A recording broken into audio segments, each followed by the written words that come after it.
Khasiat susu rizki ni, alang-alang nak puasa, inilah dia susu rizki. Dikeluarkan pada 2014 dulu. Sampai sekarang setiap kali nak puasa memang jadi rebutan ibu-ibu. Sebab ibu-ibu ni beli bukan untuk ibu tu saja, untuk suami, untuk anak-anak, untuk mak ayah, untuk sekeluarga.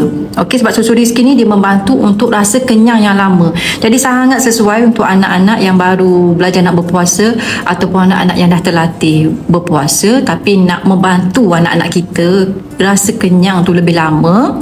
Okey, apatah lagi puasa nanti sekolah lagi panas lagi kan.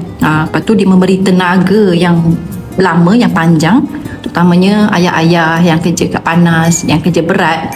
Okey, lepas tu kalau ibu mengandung pula membantu untuk menaikkan HB, untuk maintainkan HB, untuk mengurangkan alahan, untuk khasiat untuk anak dalam kandungan sekali, untuk kurangkan jaundice, untuk membanyakkan susu ibu, untuk mencantikkan kulit anak sekali. InsyaAllah banyak khasiat dia. Sebab tu susu rizki ni boleh konsum untuk seisi keluarga. Untuk warga emas, untuk yang ada gastrik, yang tak boleh berpuasa, insyaAllah you all wajib cuba susu rizki. Sebab banyak feedback sebelum ni yang ada gastrik, yang tak boleh berpuasa tu dah boleh puasa asbab minum susu rizki. InsyaAllah. Okay, kita ikhtiar insyaAllah.